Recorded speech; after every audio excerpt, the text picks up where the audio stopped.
සියලු දෙනාටම සුබ සන්ධ්‍යාවක්. අපේ කෙටි ආරාධනාවෙන් මෙහි පැමිණි ඔබ සියලු දෙනාට අපේ ස්තුතිය පිරිනමනවා.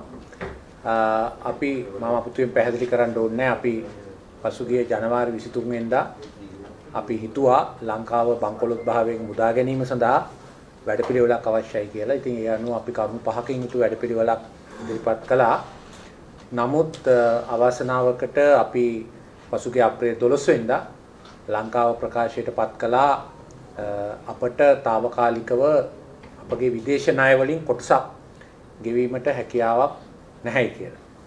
එතනදී විශේෂයෙන්ම අපි ණය විවිධ කෝණ වලින් අරන් තියෙනවා.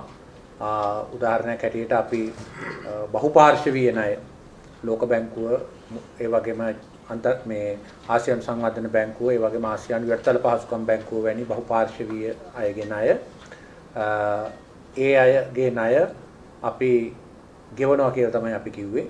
හැබැයි ද්විපාර්ශවීය ණය ජපානයෙන් ඒ වගේම චීනය, ඉන්දියාව, යුරෝපයේ රටවල් සහ වෙනත් රටවල් වලින් කොරියාව වැනි රටවල් වලින් ගත ද්විපාර්ශවීය ණය අපි ගෙවන්නේ නැහැ කියන එක තමයි අපේ ස්ථාවරය වුණේ. ඒ වගේම ජාත්‍යන්තර මූල්‍ය වෙළඳපොලෙන් ලබාගත් ණය ISP කියලා අපි කියන්නේ ඉන්ටර්නැෂනල් සවරින් බොන්ඩ්ස් ඒවා අපි ගෙවන්නේ නැහැ කියලා කිව්වා.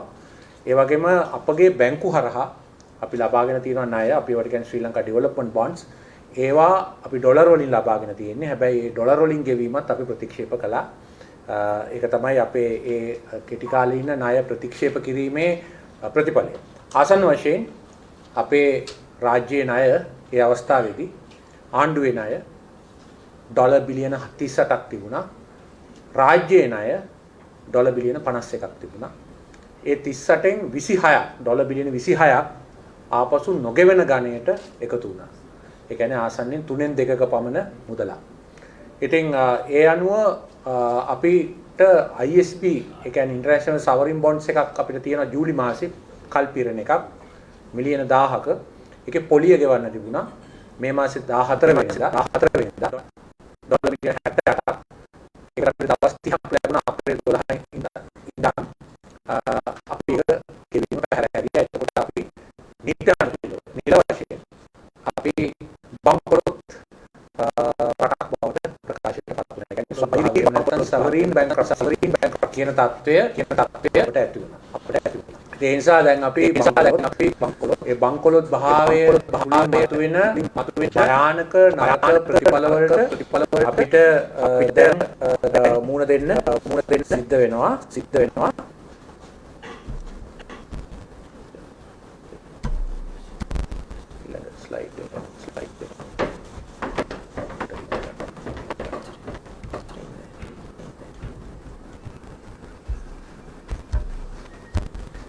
අපිට ඒකේ සම්බන්ධයෙන් සිද්ධ ගන්න වෙනවා. පළවෙනි එක තමයි මේ ඖෂධ හිඟයත් එක්කම විශේෂයෙන්ම දරුවන් වැඩිහිටියන් සහ ධර්ම ආබාධ වලට ගොදුරු වෙලා ඉන්න පිළිකාරලගේ වැනි වට කරුලා ඉන්න අයට මරණය ඒ වගේම අමතර රෝග ඇතිවීම අපිට බලාපොරොත්තු වෙන්න පුළුවන් ඖෂධ හිඟයත් එක්ක ඊළඟට ඇති වෙන්න පුළුවන් දේ තමයි ආහාර හිඟය. නරකම තත්ත්වයේ සාගතය ඒකෙන් රෝගී තත්ත්වයන් ඇති වෙන්න පුළුවන් දරුවන්ගේ මන්ද පෝෂණ තත්ත්වයන් ඒ වගේම මරණ ඇති වෙන්න පුළුවන් සාගතය නිසා. ඊළඟට ඇති වෙන අර්බුදය තමයි බලශක්තිය අර්බුදය. ඒ බලශක්තිය අර්බුදයත් එක්ක අපිට පේනවා දැන් කර්මාන්ත බිඳ වැටෙමින් තියෙනවා. සේවා බිඳ වැටෙමින් තියෙනවා. සංචාරක ව්‍යාපාරය ඒ වගේම බැංකු කර්මාන්ත ඒ වගේම වෙළඳ පොළවල් වෙළඳ සැල් වල කෙරෙන සේවා වෙළඳාම් බිඳ වැටලා තියෙනවා. ආදායම අහිමි වීම වෙලා තියෙනවා. විරකයා උග්‍ර වෙලා තියෙනවා. විරකයා අනුපාතය ආසන්නයෙන් 18% දක්වා 104 තිබිච්ච එක 18% දක්වා දැනට නිල සංඛ්‍යාලේඛන අනුව ඇති වෙලා තියෙනවා. ඒ වගේම ආදායම අහිමි වීම එක්කම තදින් බලපාලා තියෙනවා මේකත් එක්ක එන අනෙක් ගැටලුවක් හැටියට අපේ උද්දමනය අපි සාමාන්‍යයෙන් අධි උද්දමන රටක් හැටියට කියන්නේ 50% ඉක්මන අවස්ථාව මාසකට අර ඇමරිකා එක්සත් ජනපදයේ තියෙන දත්ත පද්ධතියට අනුව අපි 60%ක අධි උද්දමනයෙන් පෙළෙන රටක්.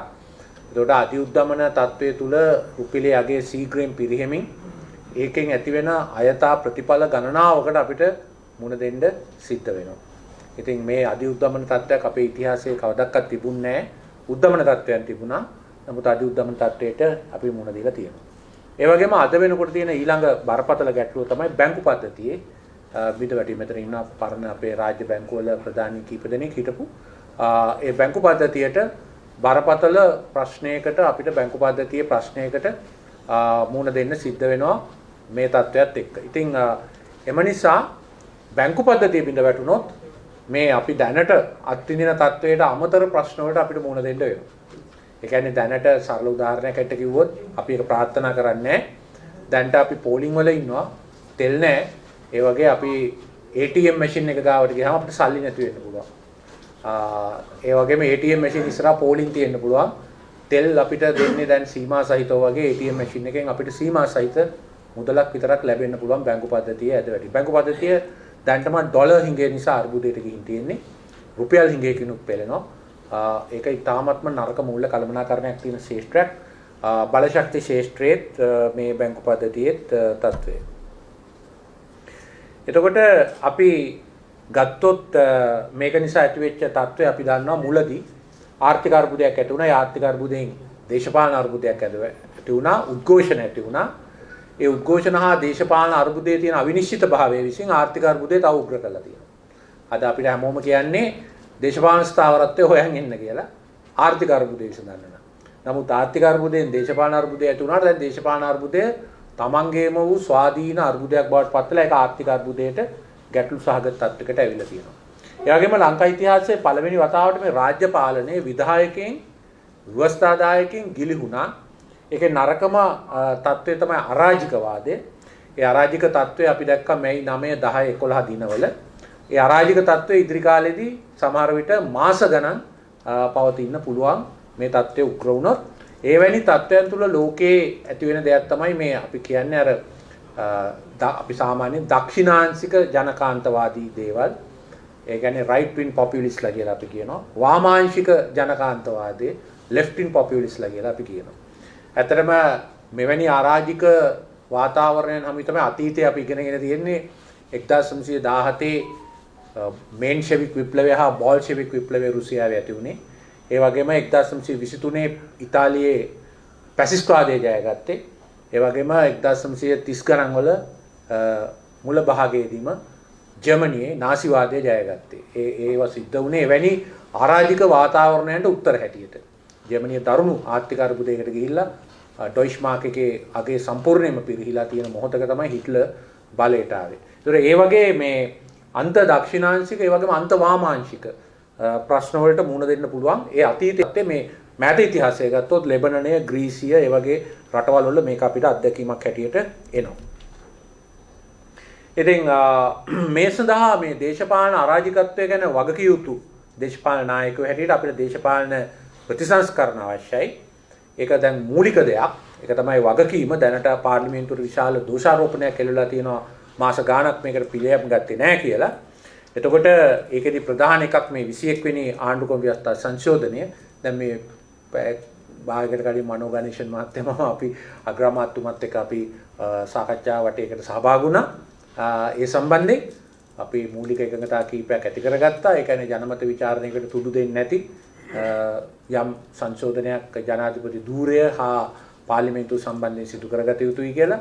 ඒ වගේම ජනාධිපති ධූරයද ඇතුළත්ව ව්‍යවස්ථා සංශෝධනයක් සඳහා පාර්ලිමේන්තුවේ තේරීම්කාරක සභාවක් හෝ මුළු පාර්ලිමේන්තුවම ආණ්ඩුවේ ක්‍රම ව්‍යවස්ථා සභාවක් බවට පරිවර්තනය කර ගැනීමට ඉදිරි කාලයේදී කටයුතු කරන බවට එකඟතාවයක් ඇති කරගත්තා. ඒ වගේම අග්‍රාමාත්‍යවරයාත් අධිකරණ ඇමතිවරයාත් පොරොන්දු වුණා. තව සති දෙකක් ඇතුළත සියලු පක්ෂ අද සමහර පක්ෂ නියෝජනය වෙලා තිබුණේ නැහැ. දෙමළ සංධානය වගේ. නිසා යත් එක්ක සාකච්ඡා කරලා සති දෙකකින් එක ඉෂ්ට කරන බව යම් යම් විසංවාදී තත්ත්වයන්ුත් තිබිච්ච නිසා. ඒක අවශ්‍යයි.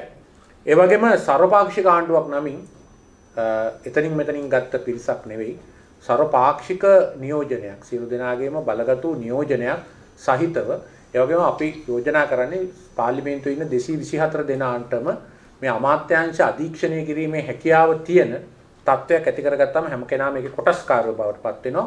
ඒ වගේම යම් මාර්ගසිතියමක් ආර්ථික මාර්ගසිතියමක් දැන් උදාහරණයකට මේ දවස්වල තන තන ලියවිල්ලක් සැරිසරනවා ඒක අපි දැකලත් නැහැ. ඒක හැටියට ඇතම් ආයතන පුද්ගලීකරණය කරන්න යනවායි කියලා. මේ දැන් ওই සෙවණගල සීනි සමාගමේ සේවකයෝම කලබල වෙලා තියෙනවා. ඒ ලියවිල්ල අපි දන්නේ නැහැ. ඒක ඇත්තටම පාර්ලිමේන්තුවට ගෙනල්ලා සාකච්ඡා කරලා අනුමත කරගත යුතුයි. ඒ වගේ රාශිගත ලියවිලි හරහා මේ වැඩ කරන එක වැරදි. මේක විවෘතව වැඩ කරන්න ඕන වෙලාවක්. මොකද මේ පාර්ලිමේන්තුවෙන් බලය ගිලිහිලා තියෙන මොහොතක්. ඒ වගේම මේ ජනාධිපතිවරයා සම්බන්ධයෙන් බොහොම බලගතු ප්‍රශ්නයක් තියෙනවා. එතුමාගේ දුර කාලය ඇතුළත මේ අර්බුදයේ උත්සන්න වුණාය. ඔහුගේ සහ ඔහුගේ නිලධාරීන්ගේ වැඩපිළිවෙල නිසා මේ අර්බුදය තියුණු වෙලා රට බංකොලොත් වෙන තත්ත්වයට ගමන් කළා කියන එක කවුරුත් අද පිළිගන්නා තත්ත්වයක්.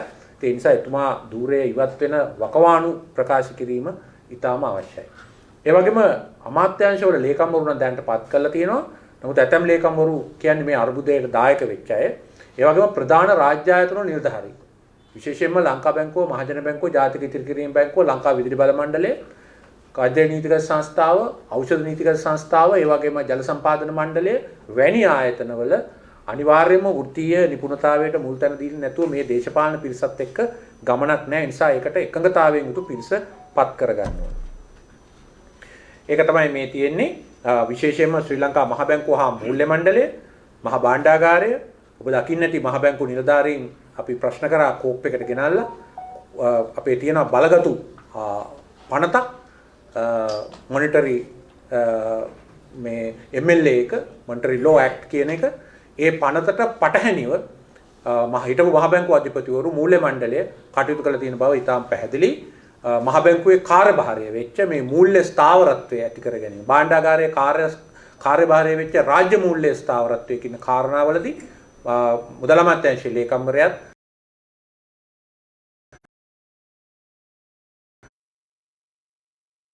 ඒ වගේම මහ බැංකුව අධිපතිවරු ඇතුළු මූල්‍ය මණ්ඩලයත් සම්පූර්ණයෙන්ම අපරාධමය වරදක් සිදු කළ බව පැහැදිලි.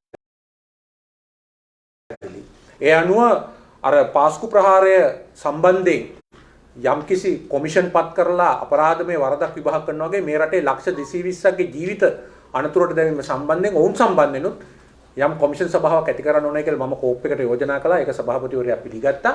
ඒ අනුව දැන් අපි ඒක බලාපොරොත්තු වෙනවා. ඒක පත් කළා යම් විභාගයක් කරන්න වෙයි කියලා. මොකද පී.බී. ජයසුන්දරට, අජිත් කබ්‍රාල්ට, සජිත් ආටිගලට සහ මූල්‍ය මණ්ඩලයේ හිටපු සමාජිකයන්ට නිකම්ම අත හොදගෙන ගෙදර යන්න දෙන්න බෑ. මේ ප්‍රශ්නේ දේශපාලකින්ට වගේම ඔවුන්ටත් බලගතු වගකීමක් තියෙනවා.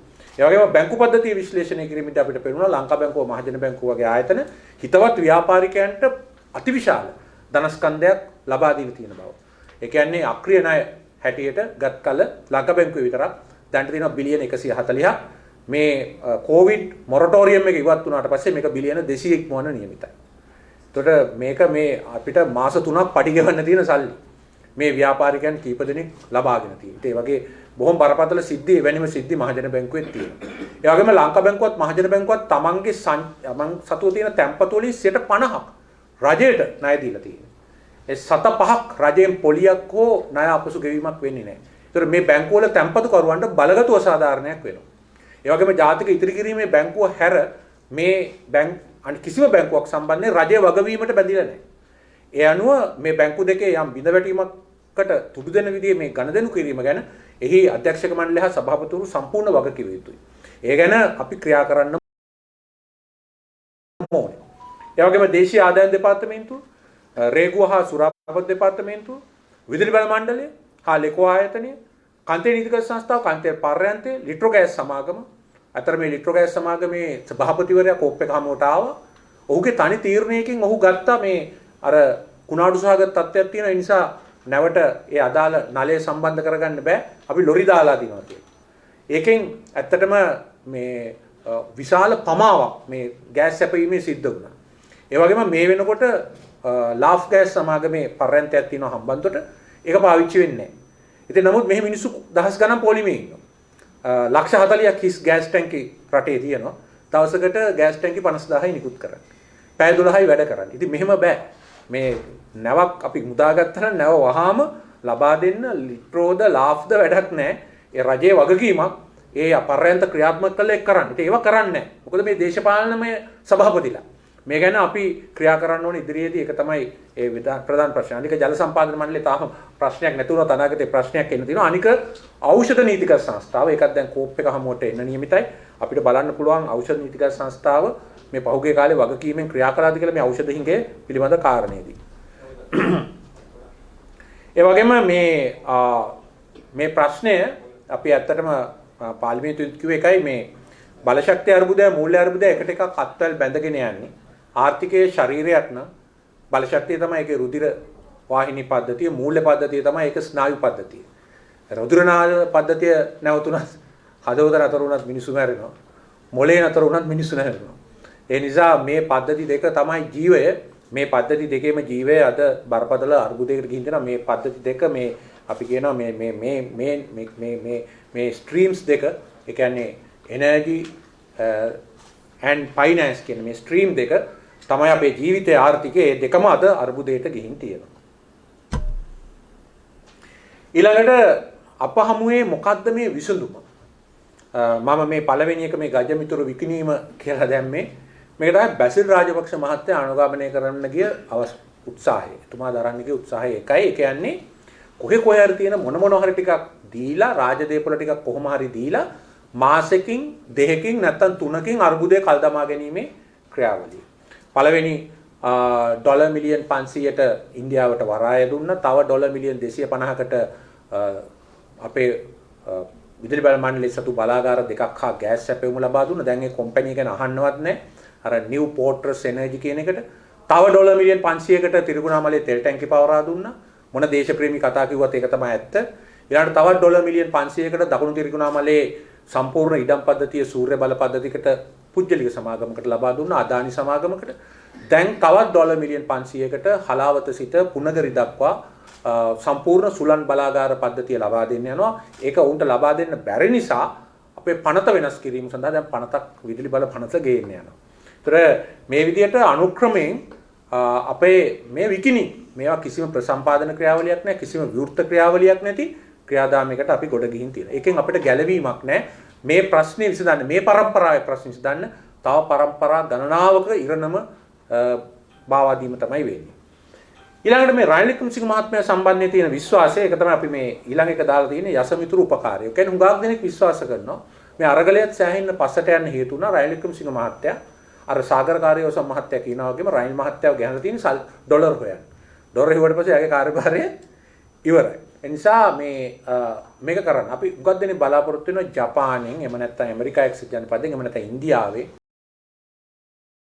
එහෙම නැත්නම් චීනෙන්, එහෙම නැත්නම් ආධාර සමුළුවක් මගින් ඩොලර් බිලියන 5ක් 6ක් රනිල් වික්‍රමසිංහ මහත්තයා කෙටි කාලයක් ඇතුළත ගෙනල්ලා ඒ කාලය ඇතුළත අන්තර්ජාතික මූල්‍ය අරමුදලත් එක්ක යම් එකඟතාවයක් ඇති කරගෙන නැවතත් ජාත්‍යන්තර වෙළඳපොළ අපිට විවෘත කරගෙන අපි ඉදිරියට යයි කියලා. ඒක තමයි නේද මේ රටේ රනිල් වික්‍රමසිංහ මහත්තයා සතුවති පැත්තෙන් තියෙන බලාපොරොත්තුව ඒකයි.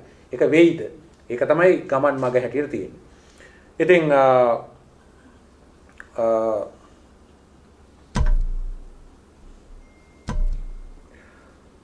ඒක තමයි රනිල් වික්‍රමසිංහ මහත්තයාගේ ගමන් මග හැටියට තියෙන ඊළඟ අවුරුදු එකමාර ඇතුළත. ඒක සාර්ථක වෙයිද නැද්ද කියන එක පිළිබඳ සැකයක් තියෙන්නේ. මගේ හැඟීම ඒක සාර්ථක වෙන්නේ නැහැ කියන එක. ඒක සාර්ථක වෙන්න තියෙන ඊටකට ඉතා අඩුවේ කියන එක. තාම අඩු එකක්. ඇයි ජපානයෙන් අපට සල්ලි දෙන්නේ? ඇයි ඇමරිකා එක්සත් ජනපදයේ අපිට උදව් කරන්නේ නැත්තේ? ඇයි ලෝක බැංකුව එහෙම නැත්නම් ආසියානු සංවර්ධන බැංකුව එන්නේ නැත්තේ? මේ හැමෝම කියන කතාවක් තියෙනවා. ජපානය අපට අවුරුදු මම හිතන්නේ 70කට ආසන්න කාලයක් ණය දුන්නා. අපි ඩොලර් බිලියන 3.5ක් එයාට ගෙවීම ප්‍රතික්ෂේප කළා. ඒක ප්‍රජාතන්ත්‍රවාදී ආණ්ඩුවක්. ඒ ආණ්ඩුවට කවදාවත් ඒගොල්ලන්ගේ පාර්ලිමේන්තුවවත් කැබිනට් මණ්ඩලයවත් එකඟ කරගන්න බෑ. අපට මේ මොහොතේ ඩොලර් බිලියන කීපයක ආධාරයක් ලබා දෙන්න. පොඩි ආධාරයක් කරයි ලොකු ආධාරයක් කරන්නේ නැහැ. ඊළඟට එක්සත් ජනපදයටත් ජපානයටත් ලෝක බැංකුවෙත් ඒ වගේම ආසියානු සංවර්ධන බැංකුවෙත් 30%කට වඩා ඡන්ද අයිතිය තියෙනවා. ඒගොල්ලන්ට අවශ්‍ය නම් පුළුවන් දැනට රට ඇතුලේ හිර වෙලා තියෙන ඩොලර් මිලියන 2000ක පමණ මුදලක් තියෙනවා. සංවර්ධනයට දීපුවා. ඒවා අවශ්‍ය නම් මානුෂීය ආධාර හැටියට පරිවර්තනය කරන්න. නමුත් මට පෙනිච්ච හැටියට මේ සති කිහිපය ඇතුළත ඒවයින් සුළු ප්‍රමාණයක් ඩොලර් මිලියන 600ක් මිසක් අර මුළු ගාණ ලබා දීමේ උත්සාහයක් නැහැ. ඊළඟට චීනය අපට දීපු ණය වලින් ඩොලර් බිලියන 7ක් අපි ගෙවීම ප්‍රතික්ෂේප කළා. චීනය ඉතාමත්ම බලගතු විරෝධයක් අපිට පළ කළා තියෙනවා. ඔවුන්ගේ ණය ආපසු නොගෙවීම ගැන. ඔවුන් ලෝකේ පුරා ට්‍රිලියනයක් ඩොලර් බිලියන 1000කට අධික ප්‍රමාණයක් ණය දීලා තියෙනවා. පාකිස්තානට 56ක් දීලා තියෙනවා. ඒ විදිහට රට ලෝකේ පුරාම දීලා තියෙනවා. ඒතර අපි ණය ගෙවුවේ නැත්නම් අනික් රටවල ගෙවුවේ නැත්නම් චීනේ බංකොලොත් වෙනවා. ඒ නිසා ඒ අය අපට උදව් කරන්න එළඹෙන්නේ බොහොම සීමා සහිතව.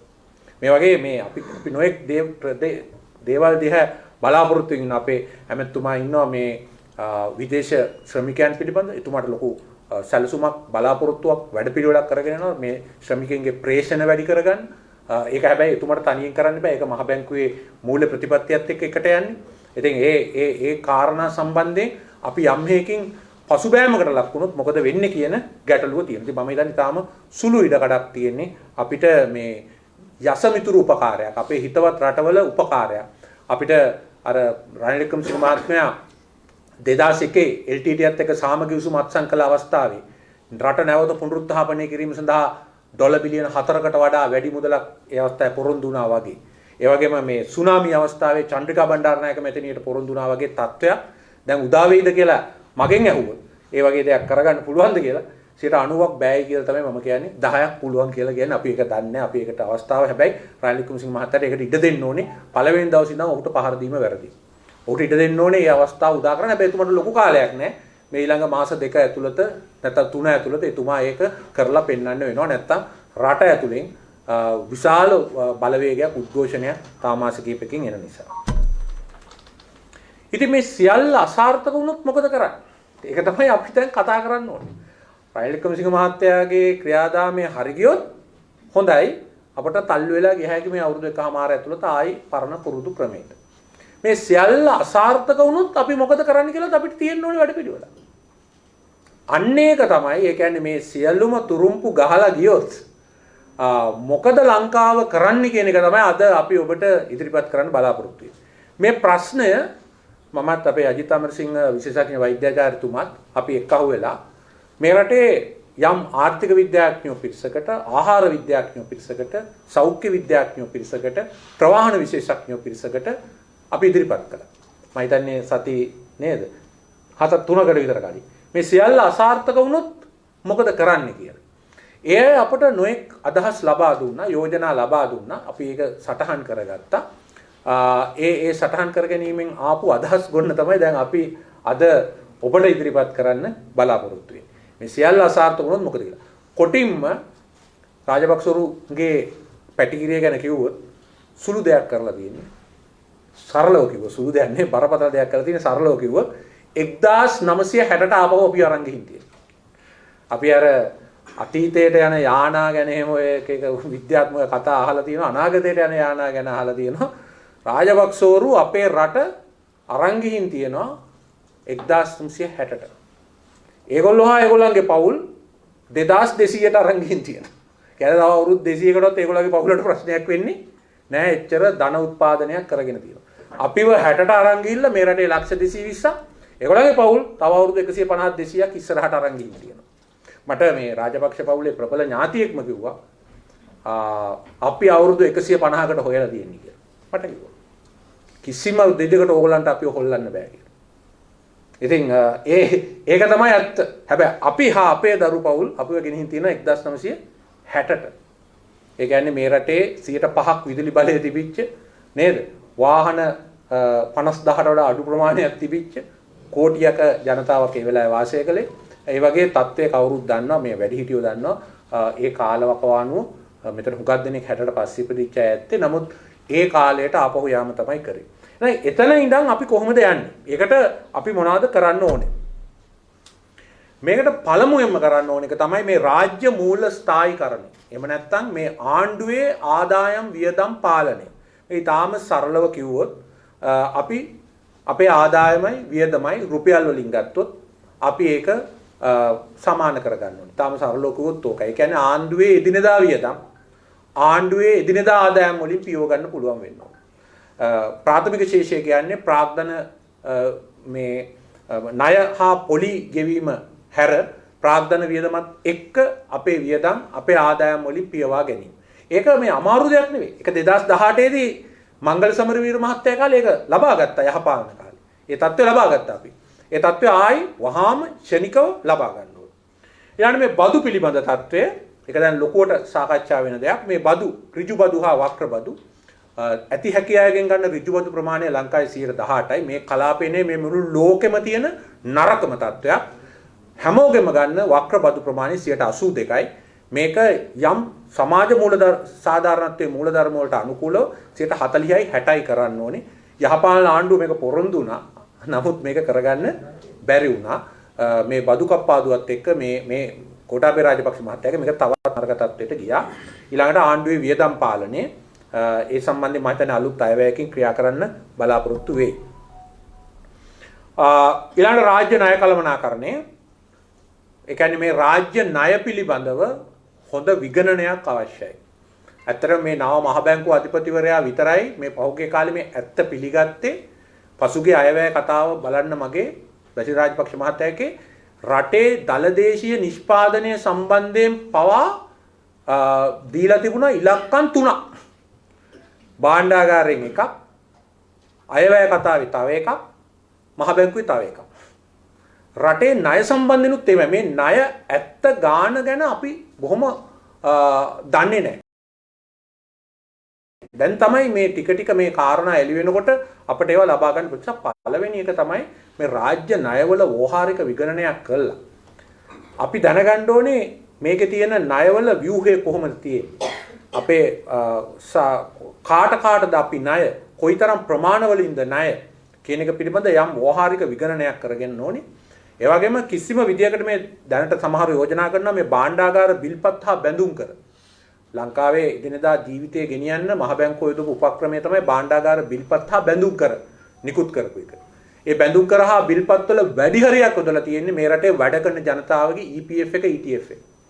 ඒ නිසා යම් මේකින් භාණ්ඩාගාර බිල්පත් බැඳුම් කරවල ණය ගෙවන්නේ නැහැ කියලා කිව්වොත් ඒක පරලා වදින්නේ කාටද? 26 ලක්ෂයක් වෙච්ච අර සහ 80 ලක්ෂයක් තියෙනවා ගිනුම් අපේ EPF ETF ඒ ජනතාවට තමයි මුලින්ම වදී.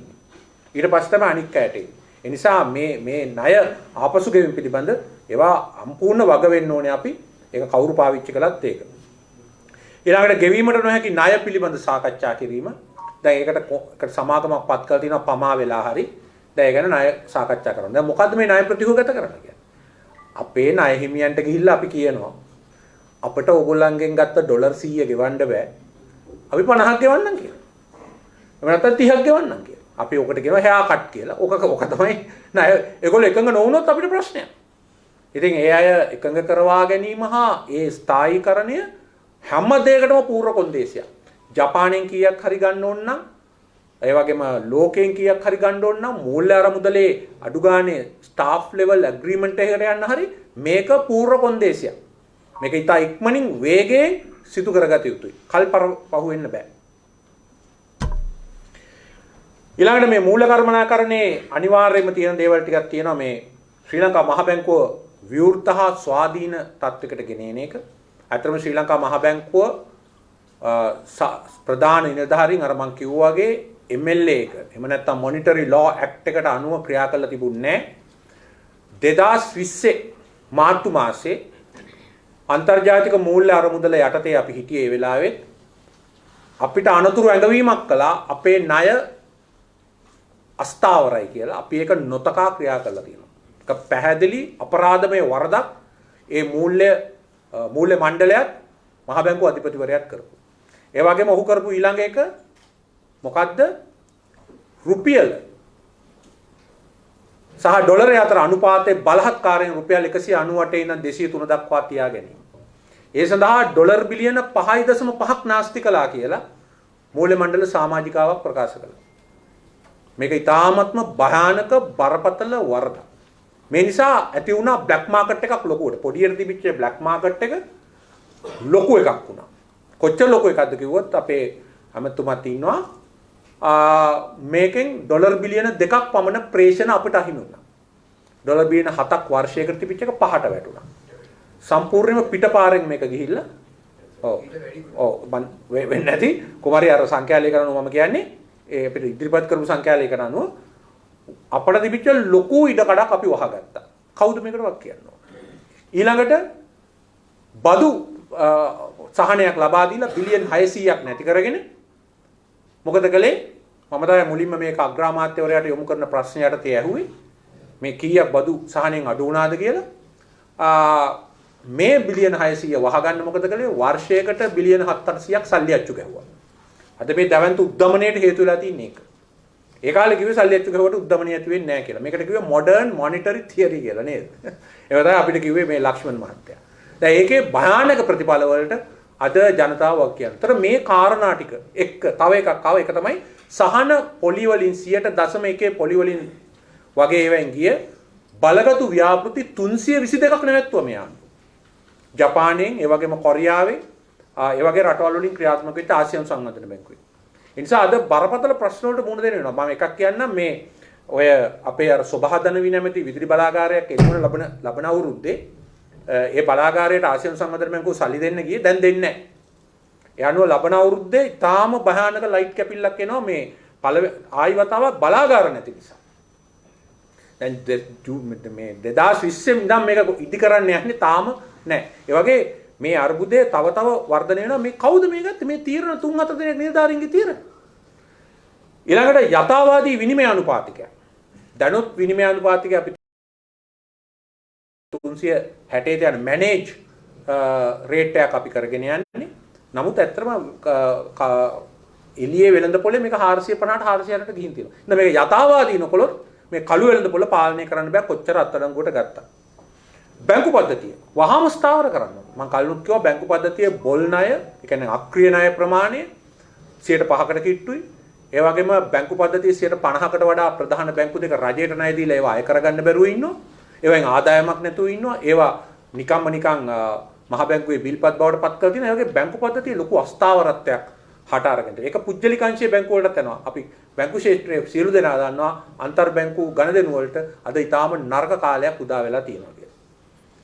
ඒ වගේ මේ මූල නියාමනය මේ දේශපාලනමය වශයෙන් නොවන ආකාරයට ස්වාධීන කිරීම. දැන් අපි අද කතා කරා අපි ඒ කියන්නේ මේ මහ බැංකුව මේ 21 වෙනි සංශෝධනයේ තියෙන වැදගත් එකක් තමයි මේ මහ බැංකුවේ මහ බැංකුව අධිපතිවරයා ඇතුළු ඒ කණ්ඩායම පත් කිරීම යෝජනා කරලා තියෙන්නේ ඒක දෙන්න කියලා ව්‍යවස්ථාදායක සභාවට ඒක ජනාධිපතිට ඒගොල්ලන් හිතවතුන්ට මේකට අත තියන්න දෙන්න එපා කියලා. ඊළඟට මේ රටේ තියෙන ලොකු විකෘතියක් ඒක තමයි රාජ්‍ය ණය දෙපාර්තමේන්තුව මහ බැංකුව යටතේ පවත්වා ගැනීම. මේකෙන් තමයි ණය ගන්නු කරන්නේ. ඒ කියන්නේ මහ බැංකුවේ නියාමනය කරන්න හැබැයි ඒකෙන්ම තමයි ණය හොයන්නේ. ඉතින් ඒක නිසා ඒක වෙනස් කරන්න කියන එකත් අපි එතන තියෙනවා. ඊළඟට ඊටාම වැදගත් එකක් තමයි මේ අපේ විදේශ වෙළඳාම ආනයන ප්‍රමුඛතාව හඳුනා ගැනීම. අපේ ආනයන සංයුතිය ගත්තොත් ඒ කියන්නේ ඉම්පෝට් කොම්පොසිෂන් එක ගත්තොත් 20%ක් පරිභෝජන භාණ්ඩ, 60%ක් අතරමැදි භාණ්ඩ, 20%ක් ආයෝජන භාණ්ඩ. ඒතර අපි යම් ක්‍රියාදාමයක් මුදා හරින්න ඕනේ මෙන්න මේ ආනයන පාලනය සඳහා. ගිය වසරේ ආනයන වියදම ඩොලර් බිලියන 22යි. මේකෙන් අඩුම ගානේ 20%ක් කප්පාදු කරගන්නම ඕන. අපිට පරණ විදිහටම ජීවත් වෙන්න බෑ. මේ අවුල වියවුලක් වෙනවා. වියවුල යම් කිසි සැලසුම් සහගත ක්‍රමයකට ගෙන යන්න නම් මේක අඩුම ගානේ 20%ක් කරගන්න ඕන. මේ ගැන අපි විශේෂඥයොත් එක්ක බැලුවා. මේ අපේ ආනයන සංයුතිය මොන භාණ්ඩද කපන්න පුළුවන්, මොන භාණ්ඩද අර්ධ වශයෙන් ගෙන්නන්න පුළුවන්, මොන භාණ්ඩද අත්‍යවශ්‍යයෙන් ගෙන්නන්න පුළුවන් කියලා. මොකද සමහර භාණ්ඩ ගේන්නේ ආයෝජන සඳහා. ඒ නිසා ඒ කියන්නේ සෑහෙන වාර්තාවක් අපිට භාණ්ඩ 3000ක පමණ. ඒක මේ වෙලාව නෙවෙයි ඒක පැහැදිලි කරන්න. නමුත් ජාතික එකඟතාවයක් ඇති කරගන්න ඕනේ අපි. මෙන්න මේවා මේ ඊළඟ අවුරුදු එකමාරේ අපි ගේන්නේ නැහැ කියලා. ගේන්නේ නැහැ කියලා අපි මෙන්න මේ 120 ඉතුරු කර ගැනීමට කටයුතු කරන්න ඕනේ. අපනයන ආදායම වැඩි කර ගැනීම අත්‍යවශ්‍යයි. දැනට අපනයන තියෙන කාර්මික නිෂ්පාදන 80%ක්, කෘෂි නිෂ්පාදන 20%ක් සහ ಖನಿಜ ඊටාම සුළු ප්‍රමාණයක් හැටියට. ඒ වගේම අපනයන ආදායම අපි යථාවාදී විදිහට 8%කින් වැඩි කර ගැනීම සඳහා යෝජනාවක්. ඒකත් අපි අර විදිහටම අපේ අපනයන භාණ්ඩ ලැයිස්තුව අරගෙන අපි බලලා තියෙනවා. දැන් උදාහරණයකට අද උදේ මට කතා කරලා ගියා මේ පුල්මුඩේ කංජවැලි සංස්ථාව මේක ඇත්තටම මේ ඔප්පු මේක නේ ස්ථාවර නොකරපු තොරතුරක් ඩොලර් මිලියන 50ක කංජවැලි ගොඩ ගැහිලා තියෙනවා කියලා. ඒ කියන්නේ මේ ගෑස් තෙල් නැවයි ගෑස් නැවු තුනක විතර බුදාගෙන තියෙන සල්ලියක්. නිකන් මේක පුල්මුඩේ ගොඩ ගැහිලා තියෙනවා කියලා. හරි. එතකොට ඒ වගේ මේ ශේෂ්ත්‍ර ගණනාවක් තියෙනවා අපි අවධානය යොමු කරමු. මේක සත්‍යතාවය මම දන්නේ නැහැ. නමුත් ඒ සභාපතිවරයා උත්තර දෙන්න ඕනේ ඒකට මේ විදිහට හිර වෙලා තියෙනවද කියලා. ඊළඟට මේ ශ්‍රී ලංකා රේගුව වරාය අධිකාරිය ගුවන්තොටුපොළ දේශීය ආදායම් දෙපාර්තමේන්තුව මේවා වෘත්තීය තත්ත්වයකට ඒ කියන්නේ කාර්යක්ෂම කඩේ මේ key performance index හඳුන්වලා දීලා ඔටෝමේෂන් එකක් බවට පරිවර්තනය කිරීමේ ක්‍රියාදාමයක් මගින් මේ අපනයන ආදායම ලීකේජස් නවත්තලා අපනයන ආදායම වැඩි කරගන්න. මොකද මේ අපනයනවල සහ ආනයනවල තියෙන ලොකු ප්‍රශ්නයක් තමයි මේ අන්ඩර් වැලියු කරනවා ඕවර් වැලියු කරනවා කියන්නේ. මේකෙන් විශාල ධනයක් ලංකාවෙන් එළියට යනවා. අපනයනකරුවෝ තමන්ගේ අපනයන භාණ්ඩවල මිල අඩුවෙන් ප්‍රකාශයටපත් කළා එහෙ සල්ලි රඳවනවා. ආනයනකරුවෝ මිල වැඩියෙන් තියලා එහෙ සල්ලි නවත්තනවා. අර ග්ලෝබල් ඉන්ටග්‍රිටි රිපෝට් එකේ හැටියට 2004 ඉඳන් 2014ට කාලය ඇතුළත ආසන්නයෙන් ඩොලර් බිලියන 15ක් පමණ. ඒ කියන්නේ අවුරුදු 10ට ඩොලර් බිලියන 15ක්. මේ ආකාරයට මේ ඉන්වොයිස් කිරිල්ලෙන් වංචා කරලා තියෙනවා. ඉතින් ඒ වගේ මේ මෙතන මේවා මේ ලීකේජස් මේවා නවත්තන්න මේ ඔටෝමේෂන් එක ඉතා අවශ්‍යයි මේ ආයතනවල. ඊළඟට අපිට ගොඩක්ම බලාපොරොත්තු තියාගන්න පුළුවන් දේ මෙන්න මේ සේවා හා ප්‍රේෂණ සංචාරක ආදායම ඉහළ දැමීම විදේශී ශ්‍රමිකයන්ගේ විශ්වසනීය විනිමය අනුපාතයක් දෙනවා නම් ඒගොල්ලෝ අපිට වැඩ කරයි. ඒ වගේම මේ අපි ඔය සංචාරක ව්‍යාපාරය ගැන කිව්වහම මේ හුඟක් දෙනෙක් හිතනවා සංචාරක ව්‍යාපාරයෙන් බිලියන් 5ක් හොයන්න පුළුවන් කියලා. නමුත් අපි දැක්කා WS විජයවර්ධනගේ විශ්ලේෂණය හිටපු මහ බැංකු නියෝජ්‍යාධිපතිගේ සෑම සංචාරක ව්‍යාපාරයෙන් ලැබෙන ඩොලර් 100කින්ම ඩොලර් 80ක් ආනයන වලට වැය වෙනවා. යනුවෙන් අර අපි කියන්නේ ශුද්ධ සංචාරක ආදායම 120යි. ඇඟලුම් වල ඒක 130යි. ඒ වගේම ලංකාවෙන් පිටට සංචාරණය සඳහා යනවා. ලංකාවෙන් පිටට අධ්‍යාපනය සඳහා යනවා. ඒ සඳහා ඔය වැඩියෙන්ම ආදායම ලැබිච්ච 2018 ඩොලර් බිලියන 1.6ක් ගිහින් තියෙනවා ලංකාවෙන් එළියට. ඉතින් ඒ නිසා අපි සංචාරක ව්‍යාපාරයේ අපි ගත්ත net එක එහෙම නැත්නම් ශුද්ධ ඍණ. ඒ නිසා මේ සංචාරක ව්‍යාපාරය වැඩි කරගන්න කොට එක වෙන්නේ නැහැ. මෙන්න මේ දෙපැත්තම මේ ඉන්ෆ්ලෝ අවුට්ෆ්ලෝ දෙකම පාලනය කිරීමක් දැන් අවශ්‍යයි. අත්‍තරම අවුරුදු 1කමාරකට විතර අපි මේවා පාලනය කිරීමක් කරන්න ඕනේ. ඒ වගේම මේ බලශක්ති ශේෂ්ත්‍රයේ අර්බුදය විසඳා ගැනීමට අපිට අනිවාර්යයෙන්ම යම් ආයෝජන ප්‍රමාණයක් ඩොලර් ආයෝජන ප්‍රමාණයක් ඒ සඳහා යොමු වෙච්ච ක්‍රියාමාර්ගයක් ගන්න ඕනේ. ඒ වගේම මේ තාක්ෂණික සේවා KPO BPO SaaS වැඩි දියුණු කර ගැනීම සඳහා තාක්ෂණික ක්‍රියාවලිය අතර අපි අර ටෙක් සිටි එක ආරම්භ කළේ ඒකට ඒක වහලා දැම්ම ඒක ලොකු වරදක්. ඒක නොතිබ තිබුණා නම් යම් ප්‍රමාණයකට අපිට මේකට උත්තරයක් පාගන්න තිබුණා මේ අවුට්සෝසින් සර්විසස් වලින්. ඒ වගේම මේ උපාය මාර්ගික රාජ්‍ය ආයතන කළමනාකරණය කිරීම සඳහා මේ අපි විශාල වැඩසටහනක් ඉදිරිපත් කළා තියෙනවා. ඒකේ වැදගත්ම එක තමයි මේ මිල සූත්‍රයක් හඳුන්වා දෙන එක. ඉන්ධන වලට, ගෑස් වලට, විදුලියට ඒ වගේ. මිල සූත්‍රයක් හඳුන්වා දීලා කටයුතු කිරීම. මට මේකෙදි පොඩක් කියන්න ඕනේ මේ පොඩක් ගන්න පුළුවන් අර ලංකා විදුලි බල මණ්ඩලයේ තෙල් සංස්ථාවේ බැංකු ටිකේ ඔබලාගේ දැන ගැනීම සඳහා මේ පසුගිය කාලේ මේවායේ මේ තොරතුරු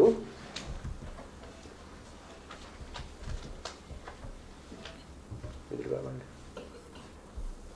මහජන බැංකුව හිටපු කළමනාකාරතුමත් ඉන්නවා මහජන බැංකුවේ 2021 චිත්‍රය මේකයි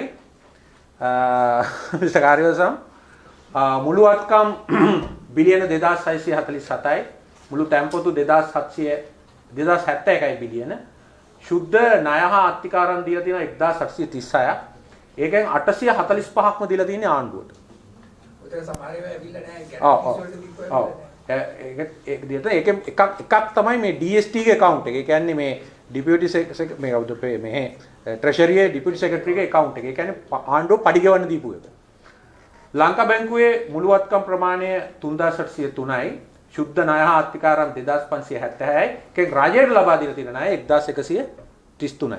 මේවා ඔක්කොම නිකන් අක්තමකුත් අක්‍රිය ණය. මේ සත පහක්වත් මේ ලංකා බැංකුවෙන් මහජන බැංකුවෙන් මේ රජයේ ලබා දෙන්නේ නැහැ. මාර්ග සංවර්ධන අධිකාරියවත් මේ කාන්තේ නීතිගත සංස්ථාව මේකක්වත් ලබා දෙන්නේ නැහැ. කාන්තේ නීතිගත සංස්ථාව ගත්තොත් මේ හැමදාම පාඩුයි කියනවා. සමුච්චිත පාඩුව ඒ කියන්නේ ඇකියුමුලේටඩ් ලොස් එක 2007 ඉඳන් 2021 දක්වා බිලියන 419යි. හැබැයි ඒ කාලය ඇතුළත ආණ්ඩුවට බදු හැටියට ගෙවලා තියෙනවා 1291ක්. මම පාර්ලිමේන්තුවේ තැමැත්තුමෙන් අහුවා තාම ආවේ නැහැ.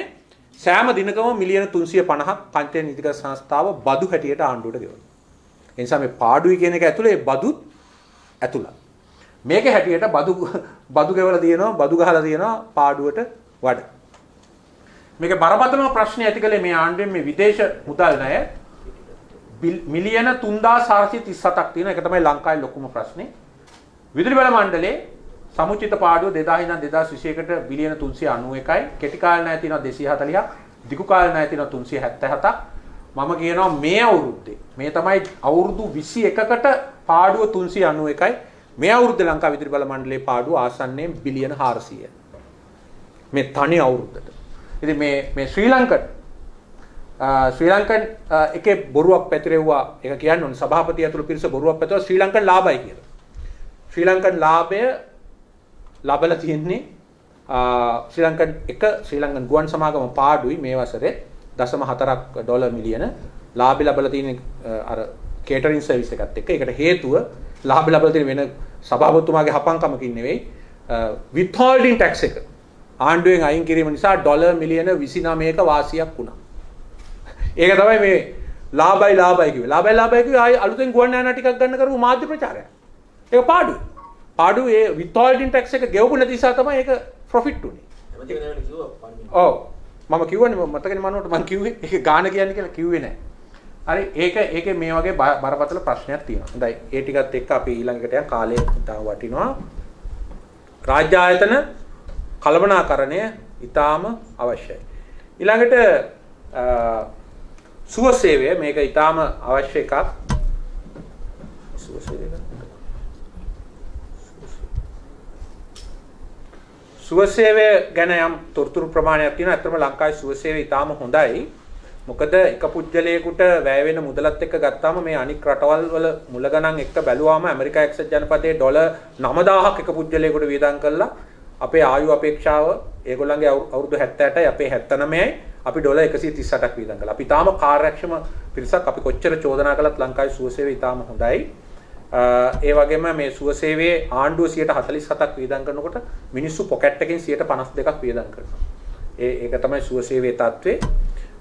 ඊළඟට මේ විවිධ ශේෂ්ත්‍රවල වියදම් මෙතන තියෙන නේවාසික රෝගීන් අනේවාසික අවුට් පේෂන්ට්ලා ඉන් පේෂන්ට්ලා ඒ වගේ තියෙන්නේ. අපි මේ සඳහා යෝජනා ගණනාවක් ඉදිරිපත් කළා තියෙනවා ප්‍රායෝගික මණ්ඩලයකට විශේෂඥ මණ්ඩලයක් පත් කරන්න කියලා ප්‍රායෝගික. නිකන් දැනුම විතරක් තියන අය නෙවෙයි. ප්‍රාග්ධන වියදම් පාලනය කරන්න කියලා ඊළඟ අවුරුදු එකමාරේ ස්පිරිතාල ගොඩනැගිලි උපකරණ වෙනුවට ඒ ප්‍රාග්ධන වියදම් වෙනුවට පවත්වාගෙන යාම සඳහා කටයුතු කරන්න කියලා. ඒ වගේම 2009 වර්ෂයේ ඒක තවදුරටත් පැහැදිලි කරගන්න ඕන කෙනෙක් නේ අපේ අජිත් අම්සිංහ මහත්තයන් අහතෑගේ 2009 වර්ෂයේ ඉඳන් මේ දක්වා කාලය තුල සෞඛ්‍ය සේවාවේ යන වියදම 4 ගුණයකින් අපි වැඩි කරලා තියෙනවා. හැබැයි 2009 තිබිච්ච දර්ශකම තමයි අද තියෙන්නේ. ඒ කියන්නේ වියදම 4 ගුණයකින් වැඩි වුණා කියලා අපේ ආයු කාලයේ වැඩි වෙලාවත් මාතෘ මරණ අනුපාතිකයේ අඩු වෙලාවත් ලදරු මරණ අනුපාතිකයේ අඩු වෙලාවත් නැහැ. වියදම් වැඩි වෙලා තියෙනවා. ඒ නිසා 2009 පාදක කරගෙන තමයි වැඩ කරන්න ඕනේ. ඒක තමයි රෙෆරන්ස් පොයින්ට් එක කියලා අපි පෙන්නලා තියෙනවා. ඒ වගේම පබ්ලික් හෙල්ත් සර්විසස් මිඩ්වයිෆ්ලා ඒවා අපිට මේ ඒසම් පවත්ව ගන්න කියලා තියෙනවා. ඒ වගේම ඖෂධ නිෂ්පාදනය පිළිබඳ කාරණයට මැදිහත් වෙන්න කියන එක. ඖෂධ හා උපකරණ පොදු දත්ත පද්ධතියකට ගන්න කියන එක. ඒ කියන්නේ වෛකල්පික වෙනත් දේවල් ආයුර්වේද වගේ දේවල් වලටත් ඉඩකඩ ලබා දෙන්න කියන එක. ඊළඟට ආහාර සුරක්ෂිතතාවය පිළිබඳ ප්‍රශ්නයක දැන් අපිට දැනෙමින් තියෙන එකක් අර්බුදයක් එනවා. ඊළඟට ඉන්නේ ෆුඩ් රයොට්ස්. මේවා තමයි ඒකට ආපු ගැටලු. පොහොර හා රසායනික ආනයන තහනම ඉන්ධන සීමාවන් මූල්‍ය ගැටලු. ඒ වගේ අපි යෝජනා කරනවා ගෙවතු 20 ලක්ෂයක් ඇති කරන්න. ඒකට හේතුව මේ අපේ ඉඩම් ප්‍රයෝජ්‍යතාවයේ ලංකාවේ ආරම්භ වෙලවම ඉඩම් භාවිතය ගත්තාම 31ක් තේ පොල් රබර් හා මේ කුඹුරු වලට වැය වෙලා තිනවා. 18ක් ගෙවතු. 18ක් ඉඩම් වලින් ගෙවතු. මේක අපි මේ කුෂිකාර්මික නිවාස ඒකක ගෙවතු ඒකක 52 ලක්ෂයෙන් ලක්ෂ 20ක් අපි ආහාර නිෂ්පාදනයට යොමු කරගත යුතු වෙනවා. ඒ වගේම පාසල් හමුදා කඳවුරු ඒ වගේම අනිකුත් රාජ්‍ය ආයතනවල සම්පූර්ණ ක්‍රියාවලිය දියත් කරන ආහාර නිෂ්පාදනයේට ඒ සඳහා මේ කාබනික පොහොර අකාබනික පොහොර ඒ අතර යම් මිශ්‍රණයක් දෙමුහුම් ක්‍රම වලට යන්න කියලා අපි කියනවා. ඉදිරි කන්නේට පොහොරත් නැහැ බීජත් නැහැ. ඒක වහාම සකස් කරගන්න ඕනේ කියන එක තමයි කෘෂි විද්‍යාඥයින්ගේ යෝජනාව අපිට ආපු. මේකට අපි සෑහෙන ප්‍රමාණයක වැඩ කරලා තියෙනවා. ඒ වගේම අපනයනය කරන අය තේපොල් රබර් හා අනික් අයගෙන් කෘෂි යෙදවුම් සඳහා යම් මුදලක් ආයෝජනය කරන්න දෙන්න කියන එක දීවරයෝ සඳහා අත්‍යවශ්‍යම ඉන්ධනවල ප්‍රමුඛතාවයක් ලබා දෙන්න කියන එක.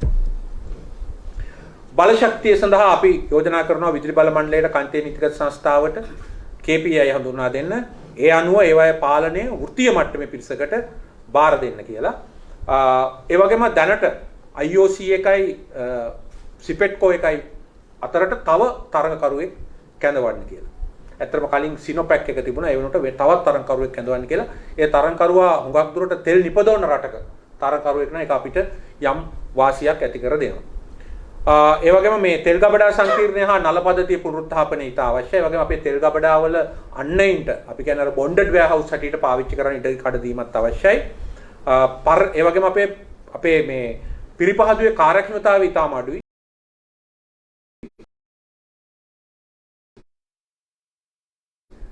බොර්තෙල් බැරල් 100ක් දැම්මම පෙට්‍රල් ඩීසල් භූමි තෙල් එන්නේ බොර්තෙල් බැරල් 38යි එන්නේ 100ට.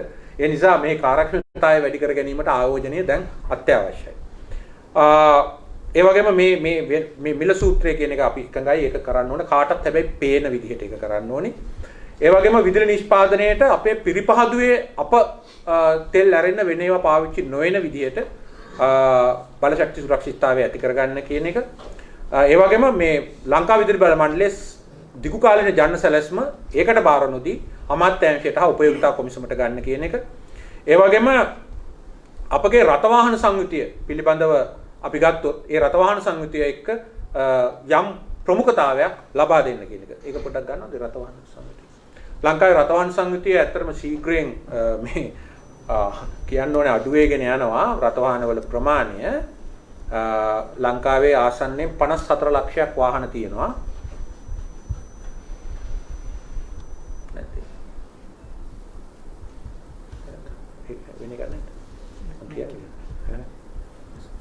ලංකාවේ 54 ලක්ෂයක් වාහන තියෙනවා. ඒකෙන් 30 ලක්ෂයක් මෝටර් සයිකල්.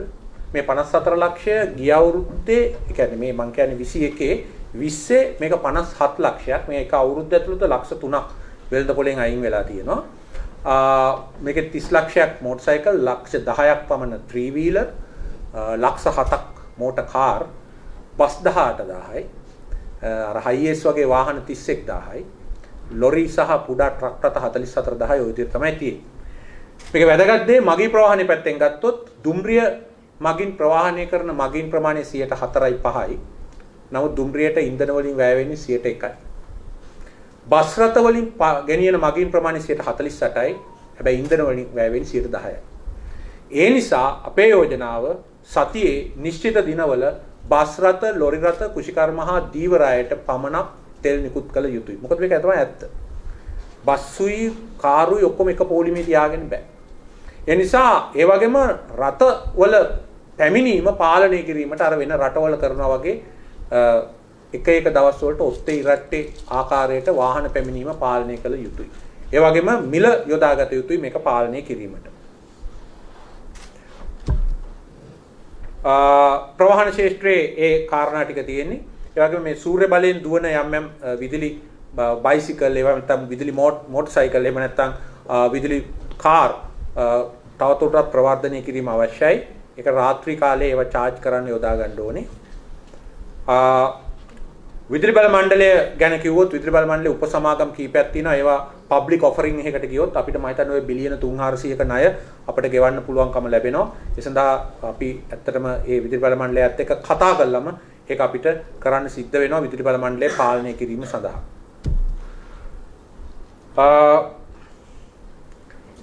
ඒ වගේම මේ විදුලි බල මණ්ඩලයේ අර්බුදයට විසඳුමක් හැටියට අපි ඕෆ් ග්‍රිඩ් සොලියුෂන් එක. එහෙම නැත්නම් ග්‍රිඩ් එකෙන් ගැලවී ගිය පිරිසක් ඇති කරන්න ඕනේ. ඒකට තියෙන ඒකක 300ට වඩා වැඩියෙන් ඉන්න අයට දිරිදීමක් දෙන්න ඕනේ. ප්‍රධාන ජාලයෙන් ඉවත් වෙලා යන්න.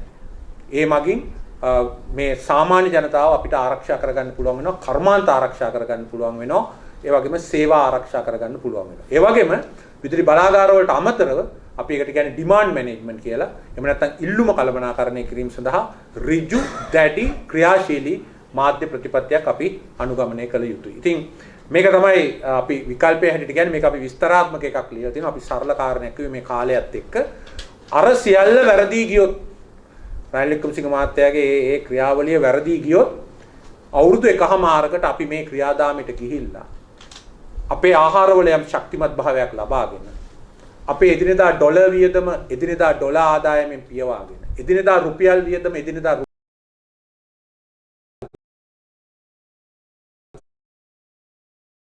රුපියල් ආදායමෙන් පියවාගෙන අපේ ණය ගෙවා ගැනීමට යම් ප්‍රතිවගත කිරීමකට ගිහිල්ලා අන්තර්ජාතික මූල්‍ය අරමුදල ඇතුළු ලෝකයේ යම් විශ්වාසයක් ඇති කරගෙන අපිට ඉදිරියට යන්න පුළුවන් වෙයි. එහෙම නැත්නම් මේ தত্ত্বය මේක තමයි නිව් නෝමල් එක අපේ මුළු ජීවිත කාලෙම මේ නිව් නෝමල් එක තියෙන්නේ.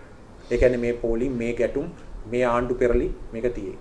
ඒ නිසා මේ අවුරුදු එකහමාර අපි ශක්තිමත්ව මේ උදාර මව්බිම ගලවා ගැනීමට අපේ විදේශ රටවල ජීවත් වෙන මිනිස්සුත් එකතු කරගෙන සියලුම ભેද වලින් තොරව දේශපාලන ජාති ආගම් කුල ભેද වලින් තොරව මේ අරගලය අපි දියත් කරමු කියන ආයාචනය අපි ඔබට කරනවා. ඒ සඳහා අපි ගොඩ නගන්න එක්වෙමු කියන පණිවිඩයයි ලබා දෙන්නේ. බොහොම ස්තුතියි.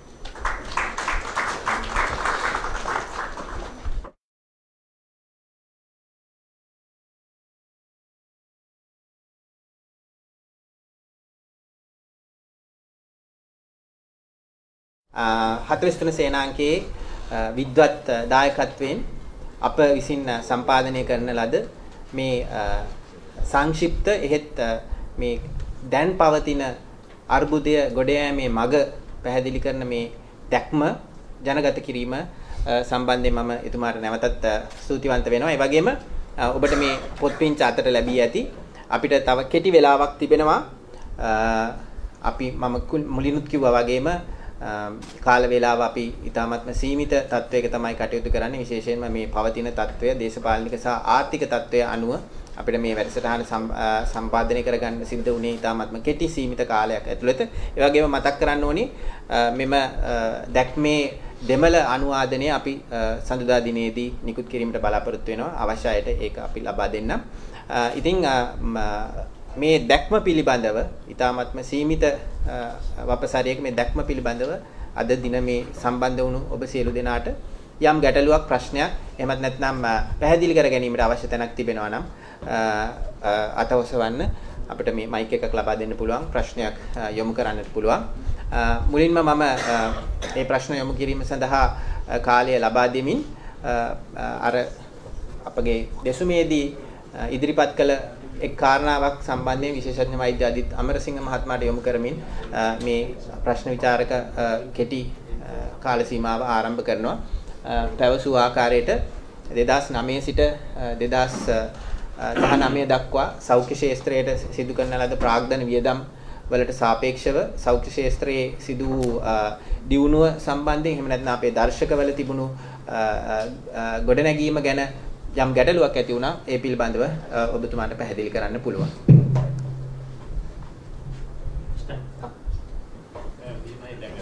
මේ කාරණේ සම්බන්ධව අපි විග්‍රහ කරනකොට තමයි මේවා අපිට බොහෝ දර්ශක අපිට දක්වන්න ලැබුණේ.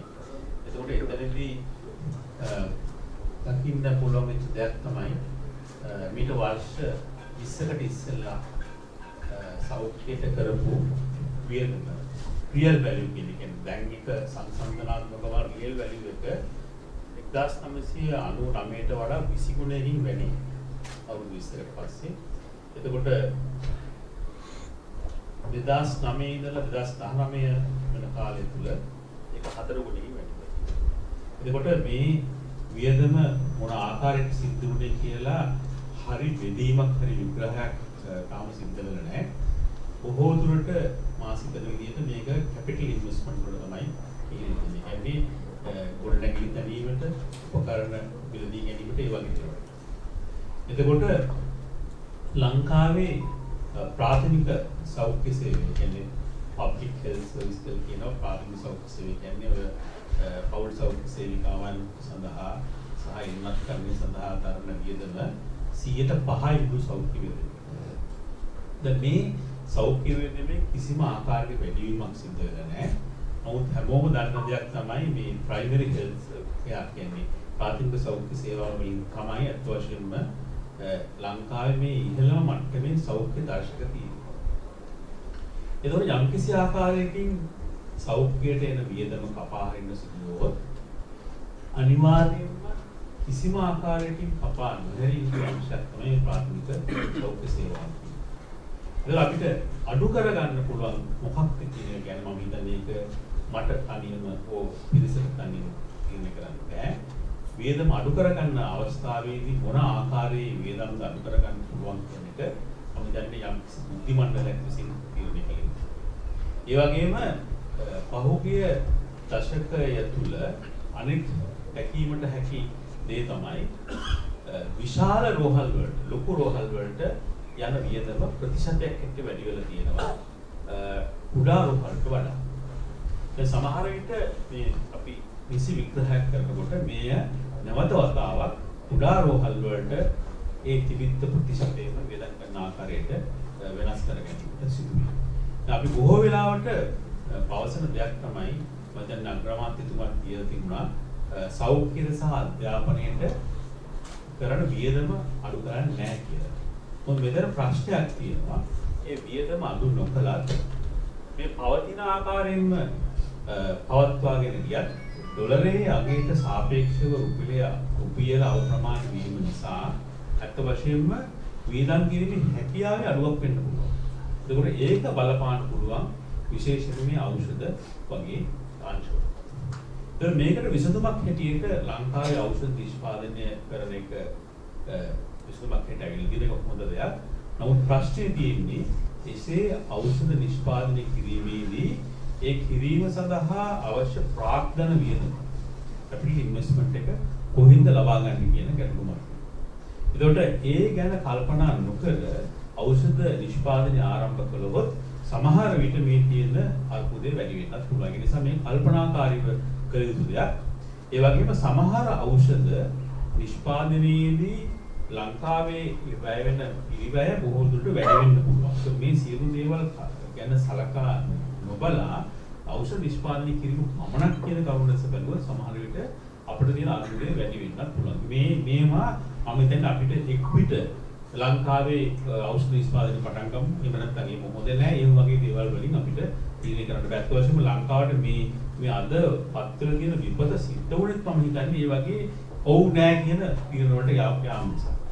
විශේෂයෙන්ම අපි දැක්ක කෘෂිකර්මයේ මේ ඕගැනික් ඇග්‍රිකල්චර් කියන වහාම යායුතුයි කියලා දෙයක් පටන් ගත්තා. ඒක අවසාන වශයෙන් විශාල විනාශයක් කියලා.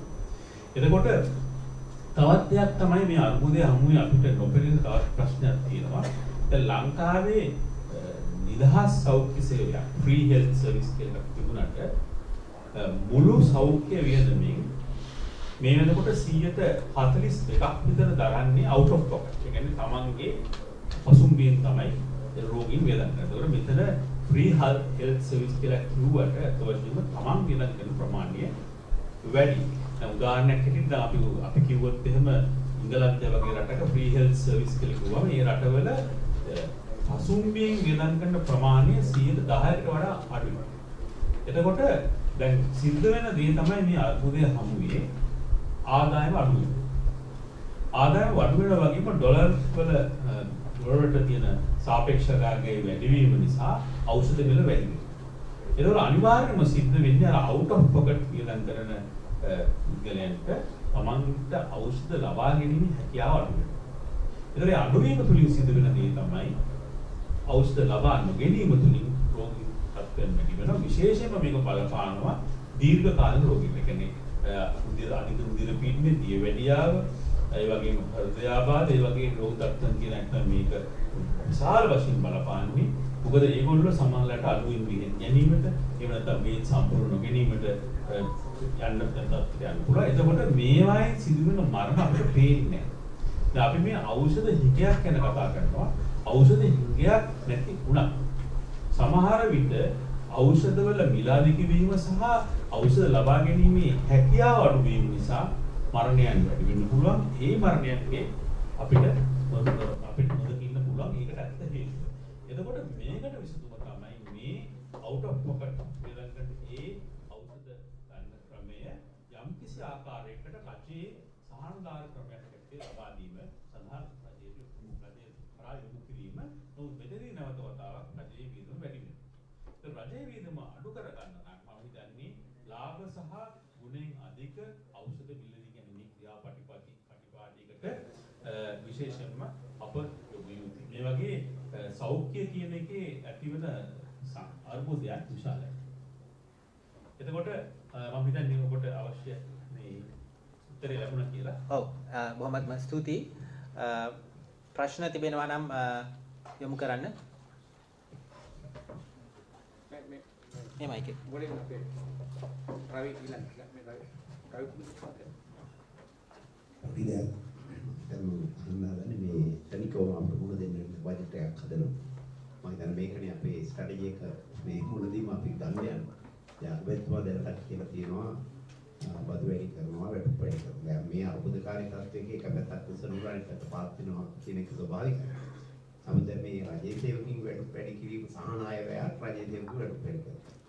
දැන් මේ පෞද්ගලික අංශේ ව්‍යාපාර මේ වෙනකොටත් වැහිගෙන යන්නේ මේ බදු වැඩි නොකරත් වැඩි නොකරත් රාජ්‍ය සේවකින් වැඩි කරනකොට පෞද්ගලික අංශයත් අනිවාර්යයෙන් පිළිගන්නවා. ඒ වගේම වැඩි කරන්න වෙන්නේ මගේ නම් අදහස ඔය බදු වැඩි කරත් අපට අපේක්ෂිත බදු ආදායම ගන්න බැරි මේ දේ ව්‍යාපාර කඩා වැටීමේ හේතුව.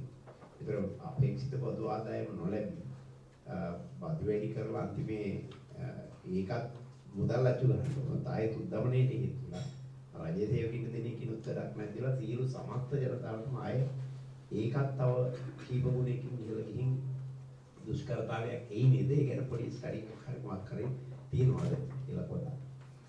ඇත්තටම මේ අර්බුදකාරී අවස්ථාවක සැතැම් එක ගන්න පියවර මේ අපි මෙතන අපේ ආර්ථික විද්‍යාඥයෝ ඉන්නවා. අපි ගන්න පියවර ඵලදායී වෙන්නේ නැහැ. දැන් අර කිව්වා වගේ අපි රජයේ සේවකයන්ට වැටුප් දෙන්න සඳහා සල්ලි අච්චු ගන්න ඕනේ. දැන් රජයේ සේවකයන්ට වැටුප් වැඩි කරන්න නෙවෙයි. මේ මාසෙයි ලබන මාසෙම දෙන්න යන්නේ තවදාම බිලියන් 89ක් අච්චු ගන්නවා. ඉතින් වැඩියෙන් අච්චු ගන්න ගියොත් ඒක ආයේ ඒ රජයේ සේවකයෝ සමස්ත ජනතාවටම උද්දමනයට බලපානවා. ඒක කිසි සැකයක් නැහැ. ඒක නිසා මේවා සම්බන්ධයෙන් මේ ජනප්‍රිය මතවලට නොදී රජයේ සේවකයෝ සහ සමස්ත ජනතාව එක්කම අපි යම් සංවාදයකට ගිහිල්ලා මේ අපේ தත්ත්වය පැහැදිලි කළා ඒ අනුව යන වැඩසටහනක් තමයි කරන්න වෙන්නේ. එහෙම නැතු මේ ජනප්‍රිය වැඩ කරන්න ගිහිල්ලා අපි තියෙන ප්‍රශ්නේ තවත් අවුල් වෙනවා. දැන් උදාහරණයක් ඇටියට මහ බැංකුව අධිපතිතුමා උද්දමනය පාලනය කරන්න බැංකු පොඩි අනුපාතය ඉහළ දැම්මා. 14 කළා. නමුත් හුඟක් බැංකු දැන් ඒ තැන්පතු වාර ගන්න මැලි වෙනවා. ඇයි? ආපහු ගන්න කවුරුවත් නැහැ. ඒ කියන්නේ 16ට 17ට අරගෙන ආයෝජනය කරන්න පුළුවන් වටපිටාවකුත් නැහැ. ආයෝජනය කරන්න කවුරුත් නැහැ. ඒක හින්දා තැන්පතු කරුවෝ තැන්පත් කරන්න ගියාම බැංකු දැන් අදිමදි කරනවා. දැන් එළියදී විච්ච සල්ලි ටික ඇතුළට ගන්න මේ ඉහළ නැහැ. ඒ වගේ මේ එක පියවරක් ගත්ත පමණින් මේ වගේ අර්බුදකාරී අවස්ථාවක මේ සම්ප්‍රදායික ආර්ථික විද්‍යාවේ නියාම වැඩ කරන්නේ. ડોક્ટર ශානුක මොකුත් ඒ කියන්නේ අපේ කොළඹ විශ්වවිද්‍යාලයේ ප්‍රශ්න තියෙන්නේ මේ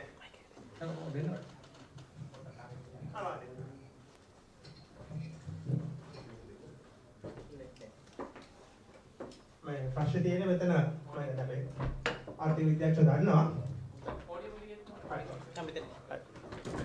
දැන් ලංකාවේ මේ තියෙන සමහර අපේ മന്ത്രിතුමා කිව්වා වගේ සමහර ආර්ථික විද්‍යාඥයන් ක්‍රියාත්මක වෙන්නේ නැහැ.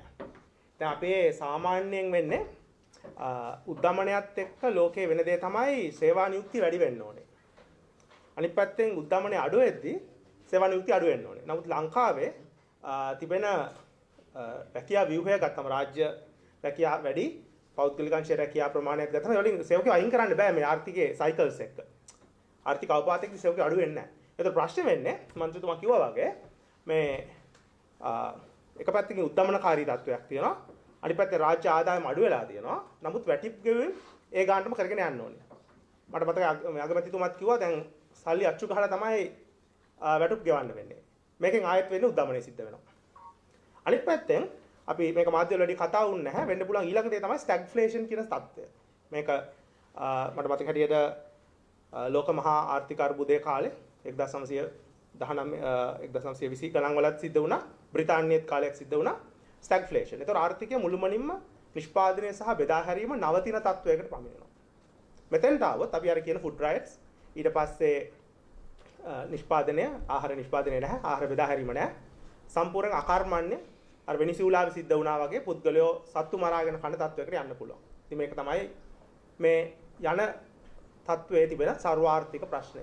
මම හිතන්නේ මම පැහැදිලි ඇති. මොනවද තියෙනවා නම් මට කියන්න පුළුවන් තව. රවි කුමුදේශ්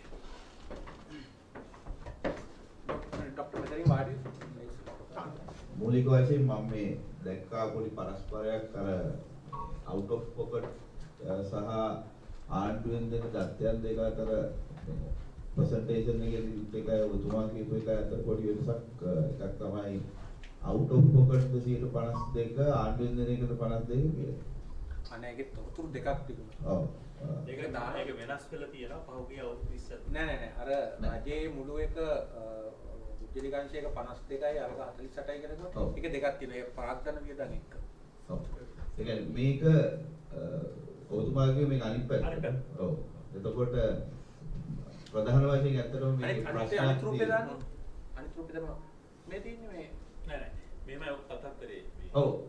පහුගිය අවුරුදු 20 ඇතුළත මේක ෆ්ලක්චුවේට් කරලා තියෙනවා 60 40 කියන රේන්ජ් එකේ. දැන් අපි හිතමු සමහර අවුරුදු වල out of pocket එක 60ක් සමහර අවුරුදු 40ක්. මේ රේන්ජ් එක ඇතුළත තමයි තියෙන්නේ. මේ ගත්ත තියෙන වර්ෂයේ මේක වෙන්න පුළුවන්. මම මේ කියන්නේ මේ 2018 වෙනකොට out of pocket එක අඩු වෙලා තියෙනවා. රජයේ වියදම වැඩි වෙලා තියෙනවා. ඒක ඇත්තට ඒ කොහොමද රජයේ වියදම වැඩි වෙන්නේ කියලා ඒක ඇනලිසිස් එක වෙනම කරන්න ඕනේ. මම හිතන්නේ ප්‍රාග්ධන වියදම වැඩි වීම නිසා තමයි රජයේ වියදම වැඩි වෙලා තියෙන්නේ. ඒකේ මේ ඔය ගත්තේ ටිකක් සංකීර්ණ හින්දා මම මේ කියන්නේ මම මේ ගැන ස්ටඩි එකක් කරපු නිසා එකක් තමයි ඔය දත්තේ හදනකොට පහුගිය කාලෙත් මේ දත්තේ හදනකොට පෞද්ගලික අංශයේ ප්‍රාග්ධන වියදම ගත්තා. රාජ්‍යාංශයේ ස්පිරිතාලවලට අදාළ ප්‍රාග්ධනය එහෙම නැත්නම් අපි ගත්තොත් බිල්ඩින් වලට එන කොස්ට් එක කොහෙවත් කැල්කියුලේට් වෙන්නේ නැහැ. එතකොට රාජ්‍යාංශයේ ඉන්නේ ඇත්තටම රනින් කොස්ට් එක විතරයි ගන්නෙ. පෞද්ගලික අංශයේ ගන්නකොට මේ ගණනය කිරීමේදී බිල්ඩින් කොස්ට් එකේ ඉනක් ගත්තා. එතකොට ඔය 52ක් පෞද්ගලික අංශයට සහ 47ක් රාජ්‍යාංශයට කියලා ආවා. ඊට පස්සේ පහුගිය අවුරුදු වෙනකොට අපි ඔක ඉදිරිපත් කරාට පස්සේ ඔය වෙනස කරා. ඒ නිසා ඒ අර මුලින් 2018 දත්ත වලට වඩා 2020 දත්ත වෙනස් වෙන්න වෙන හේතුවක් නෙවෙයි උනේ ප්‍රැක්ටිකල් පොයින්ට් එකේ ප්‍රශ්නයක්. ඔව්.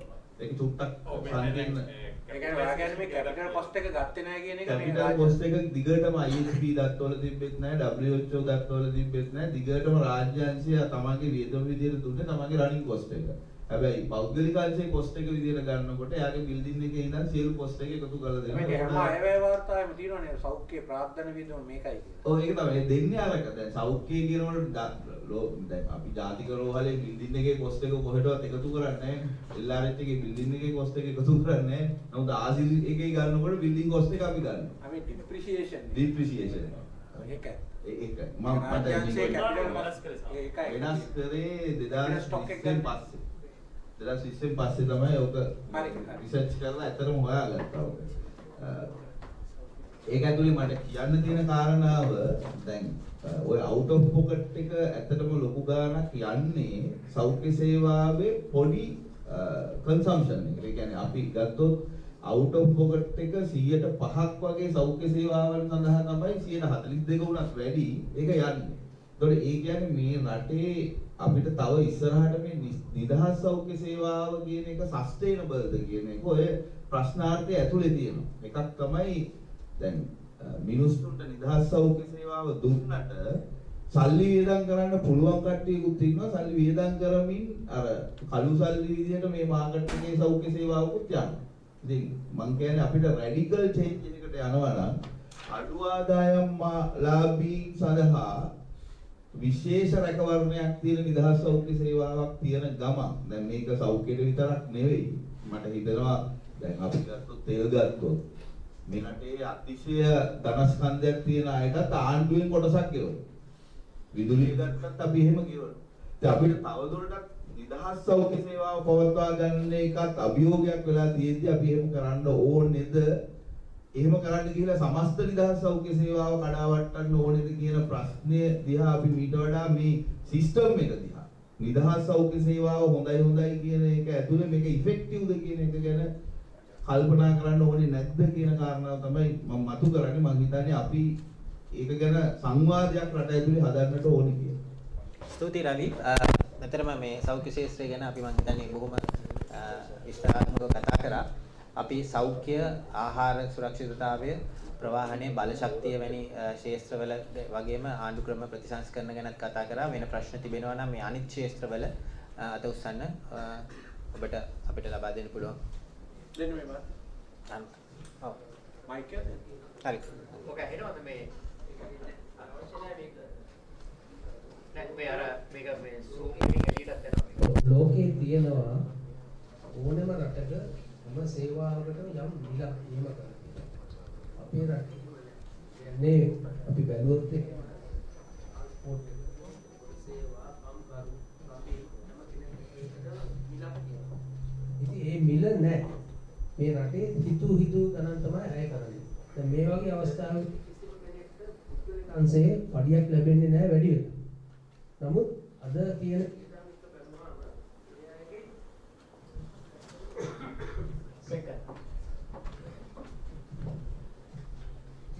ඒ අයගේ සෑහෙන්න වියදම් වැඩි වෙලා තියෙනවා. උදාහරණයක් අරගෙන ගත්තොත් ආහාර වියදම් වැඩි වෙලා. එතකොට ඒ වගේම ට්‍රාන්ස්පෝර්ට් සේරම වැඩි වෙලා තියෙනවා. ඒතකොට පඩිය වැඩි වෙන්නේ නැහැ. පුද්ගලික අංශයට මම හිතන්නේ පඩිය වැඩි කිරීමේ හැකියාවක් මේ අවස්ථාවේ නැහැ.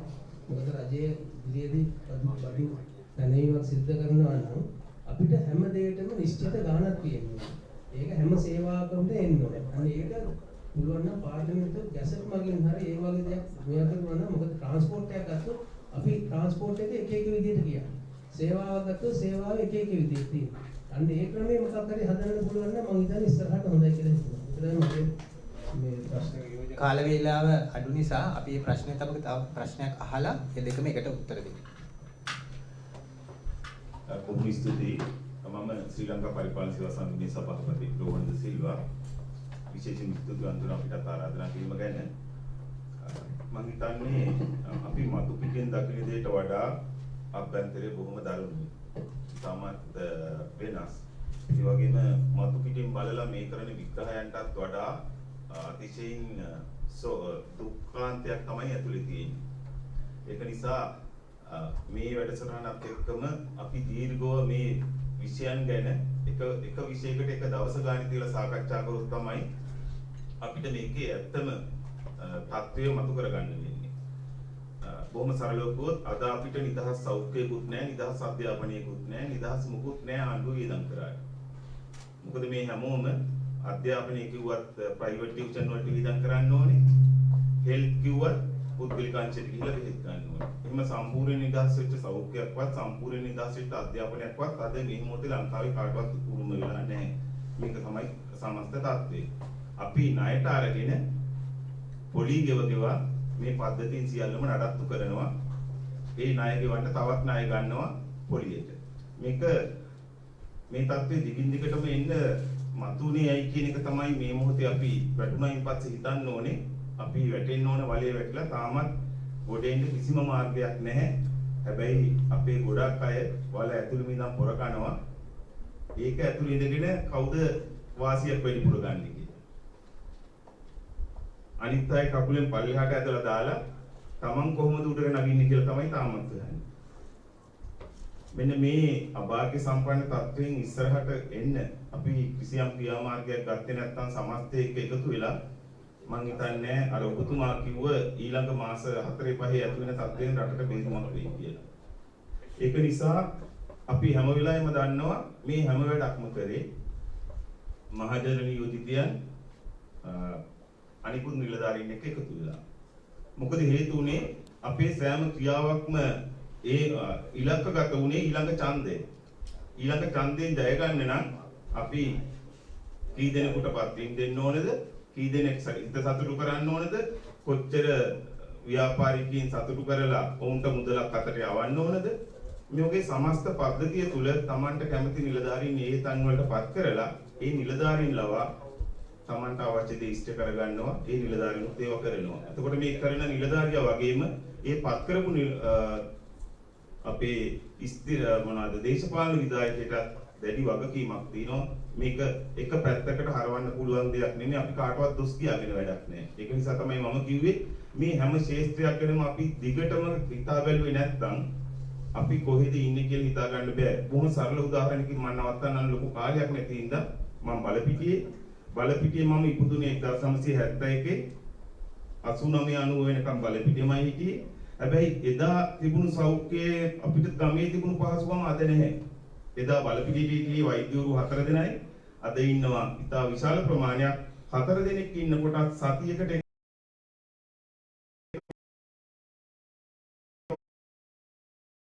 වෛද්‍යවරයෙක් අපේ ගමට ඇවිල්ලා ගමේ ගෙදරක කාමරයක ඒ ගමේ අයට බෙහෙත් දුන්නා.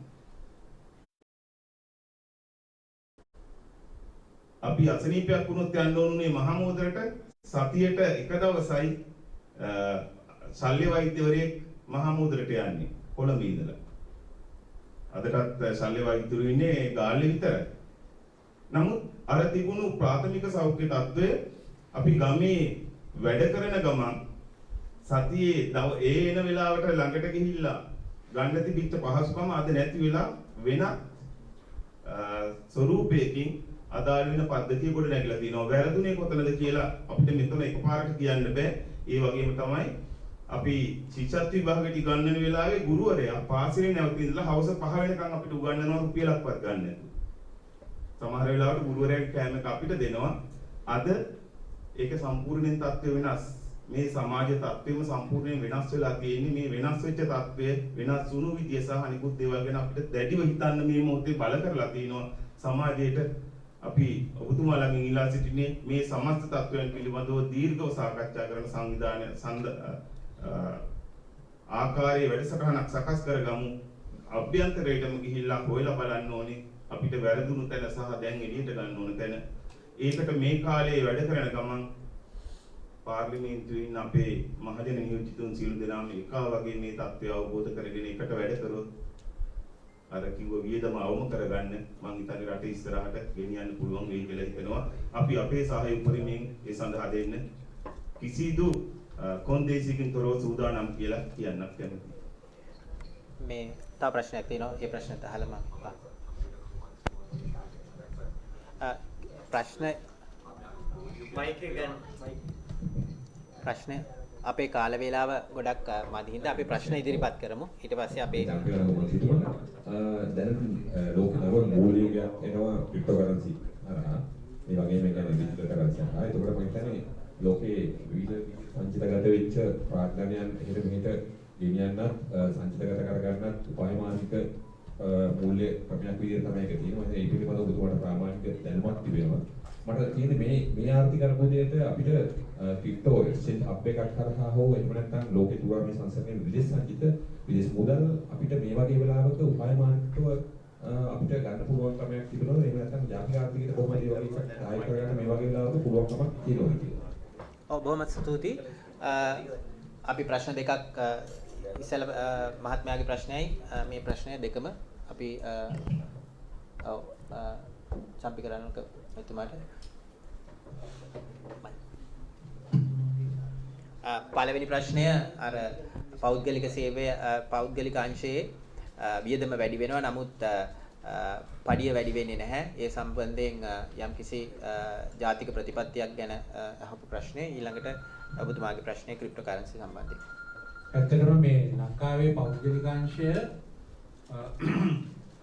ඒක බොහෝ දුරට ඉහළම ගණේ ඉන්න ධන කුවේරියෝ කීප දෙනා ගත්තට පස්සේ ඒ අය මේ හොඳ ව්‍යවසායදායකෝ නෙවෙයි.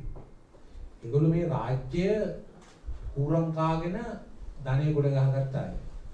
අපි අර කියනවා රෙන්ට් සීකර්ස් නේ. ඒගොල්ලෝ හොඳ අපි ගත්තොත් ඔය ටාටලා අපි අල්ලපු රටේ ඉන්නවා වගේ මේ ව්‍යවසායදායකත්වයක් නැහැ. ඒගොල්ලෝ රාජ්‍යයත් එක්ක එක්කව වෙලා රාජ්‍ය මංකොල්ල කාලා මහා ධනපතියෝ බවට පත් වෙලා තියෙනවා දේශපාලනයත් එක්ක. ඒ වගේම හොඳට රාජ්‍ය වෙනුවෙන් රට වෙනුවෙන් රැකියා අවස්ථා ඇති කරලා ධන උත්පාදනය කරලා අපනයනය කරලා එහෙම ඉන්න පිරිසට සංවිධානාත්මක පෞද්ගලික අංශයේ ක්‍රියාකාරීත්වයක් අපේ නැහැ. ඉතින් ඒක අපි තනාගත යුතුම දෙයක්. මේ පරිපාලන සේවා සංගමේ සභාපතිතුමා කියපු එකේ ලොකු ඇත්තක් තියෙනවා. අපි මේ අර්බුදය පාවිච්චි කරන්න ඕනේ අලුත් මගකට අලුත් සංස්කෘතියකට අලුත් සදාචාරයකට.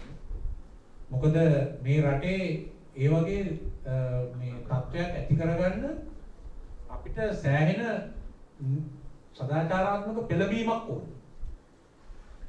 මතකයි මම ඔබතුමා කිව්ව එක හරියට හරි පහේ පන්ති ශිෂ්‍යත්ව විභාගේ පාස් කරන්න අපේ ගුරුතුමා අපිව නවත්තගෙන කොමාර මේක පාස් කරපළයි කියලා අපිට නොමිලේ ඉගෙනුවේ. අද ටියුෂන් වලට කොච්චරනම් වියදම් කරනවද අපේ දෙමාපියෝ. අපේ සාමාන්‍ය පෙළ පන්ති මට මතකයි අර ඒ කාලේ D8 ගන්න කියලා අපිට වෙනම උගන්වන්න මහන්සි වුණා. අද කී දෙනෙක් සාමාන්‍ය විභාගෙට මම හිතනවා මාසකට රුපියල් 20000ක් විතර දරුවෙකුට අද වැය වෙනවා. ඉතින් මේක අපේ සදාචාරය ගැන හැරලා බලන්න අපිට ලොකු අවස්ථාවක්. ඇත්තටම මේ රාජ්‍යයේ මේ තරම් තත්ත්වයකට පත් වෙන්න මේ 225 විතරක් නෙමෙයි. ව්‍යාපාරික ප්‍රජාව, නිලධාරී තන්ත්‍රය, ඒ වගේම ආගමික නායකයෝ, මේ හැක්කම කලාකාරයෝ, ජනමාධ්‍ය මේ හැම එකක්ම සෑහෙන දුරට හේතු වුණා. ඒ හැම තැනකම ජාවාරංකාර පන්තියක්, පැලැන්තියක් විවුණා ඒ හැමතැන. මේ වෙලාව ඒ අය මේක ඩොමිනේට් කරගෙන යන ගමනක් තමයි තිබුණේ. ඒක ප්‍රතිඵලය තමයි අපි නොදැනුවත්ව මේ වලේ වැටෙන්නේ. ක්‍රිප්ටෝකරන්සි ගැන කිව්වොත් මේ අර්බුදයට ඒකෙන් ලොකු විසඳුමක් නැහැ. හැබැයි ක්‍රිප්ටෝකරන්සි වලට පදනම වෙච්ච තාක්ෂණ, බ්ලොක්චේන් තාක්ෂණය අපි යොදා ගන්නවා. මොකද විශේෂයෙන්ම අර මම සඳහන් කරපු අර දේශීය ආදායම් දෙපාර්තමේන්තුව, ඒ වගේම රේගුව, ශික්ෂණ සංස්ථා, බැංකු, ඒ වගේ දේවල් වලට මේ බ්ලොක්චේන් ටෙක්නොලොජි එක අපිට යොදා ගන්න පුළුවන් නම් හොරකම් බොහෝ දුරට පාලනය කරගන්න පුළුවන්. ඉතින් පිටරටවල වල තියෙන සල්ලි මේ රටේ පාක් කරන්න කවුරුත් මේ වෙලාවේ ඉදිරිපත් වෙන්නේ නැහැ. මොකද රට කවුරුත් නිසා. ඒ නිසා එකකින් අපිට ලොකු සහනයක් ලැබෙන්නේ නැහැ. අපේ හොරුණ ඊළඟ ඔය ක්‍රිප්ටෝකරන්සි වල සල්ලි ආයෝජනය කරන්න බලයි. මොකද ඒක කාටවත් හොයන්න බැහැ නිසා. ඒ නිසා නමුත් අර බ්ලොක්චේන් ටෙක්නොලොජි එකේ ලොකු වැදගත්කමක් තියෙනවා. අපේ ප්‍රධාන ආයතන බලන්න අපේ අල්ලපු රට ඩිජිටල් කරන්සියක් බවට පත් කළා. රුපියල් පාස්පෝර්ට් එක ඩිජිටලයිස් කරා, ඩෙන්ටිටි කාඩ් එක ඩිජිටලයිස් කරා. මේ රටේ ඊට වඩා හුඟක් අධ්‍යාපනයෙන් හැම පැත්තෙම දියුණු රටක් අපිට තාම කරගන්න බැහැ. ඒක නිසා අපි මේ පැති අපි කරගත්තොත් මේ අර්බුදයත් එක්ක ඒ වගේම අර මේ තියෙන පෝලිං ප්‍රශ්න වගේ දේවල් වලට අපි මේ අපේ ස්මාර්ට් ෆෝන් එක අපි යොදාගත්තොත් මේ පෝලිං කල්පනාකරණය කරගන්න අර එන්නත අවස්ථාවේදී ක්‍රියා කළා වගේ යම් ආකාරයක පිළිවෙලක් රටේ ඇති. මොකද දැන් තාක්ෂණයේ තියෙන නිසා 60 දශකයට ආර්ථික වශයෙන් වැටුණට තාක්ෂණය 21 වෙනි සියවසේ නිසා අපිට තාක්ෂණය යොදා ගන්න පුළුවන් මේ අර්බුදය යම් ප්‍රමාණයකට පියමන් කරගන්න. බොහොමත්ම ස්තුතියි. අතරම අද දවසේ අපගේ මේ වැඩපිළිවෙල ජනගත කිරීම සඳහා විවිධ ක්ෂේත්‍රවල විවිධ විද්වතුන්, විවිධ සමාජිකයන් විශාල පිරිසක් සම්බන්ධ වුණා. ඒ වගේම Facebook සහ අනිත් Zoom live ආකාරයෙන් අපි සමග සම්බන්ධ වෙච්ච පිරිසත් විශාල පිරිසක් විවිධ ක්ෂේත්‍රවල, කලා ක්ෂේත්‍රයේ, ඒ වගේම ජනමාධ්‍ය ක්ෂේත්‍රයේ, බැංකු ක්ෂේත්‍රයේ, ඒ වගේම ව්‍යාපාරික ක්ෂේත්‍රයේ, ඒ වගේම වෘත්තීය සමිති ක්ෂේත්‍රයේ බොහෝ දෙනෙක් සම්බන්ධ වුණා. ඒ සියලුම දෙනාටම අපේ ගෞරව ස්තුතිය පුද කරනවා. අද දවසේ වැඩසටහන අපි මෙතනින් සමාප්ත කරන්න සූදානම් වෙනවා. පැමිණි සිටින ඔබ සියලුම දෙනාට කුඩා සංග්‍රහයක් අපි ලෑස්ති කරලා තිනවා. යන්නේ ඉස්සෙල්ලා ඒ සංග්‍රහය භුක්ති විඳින්න.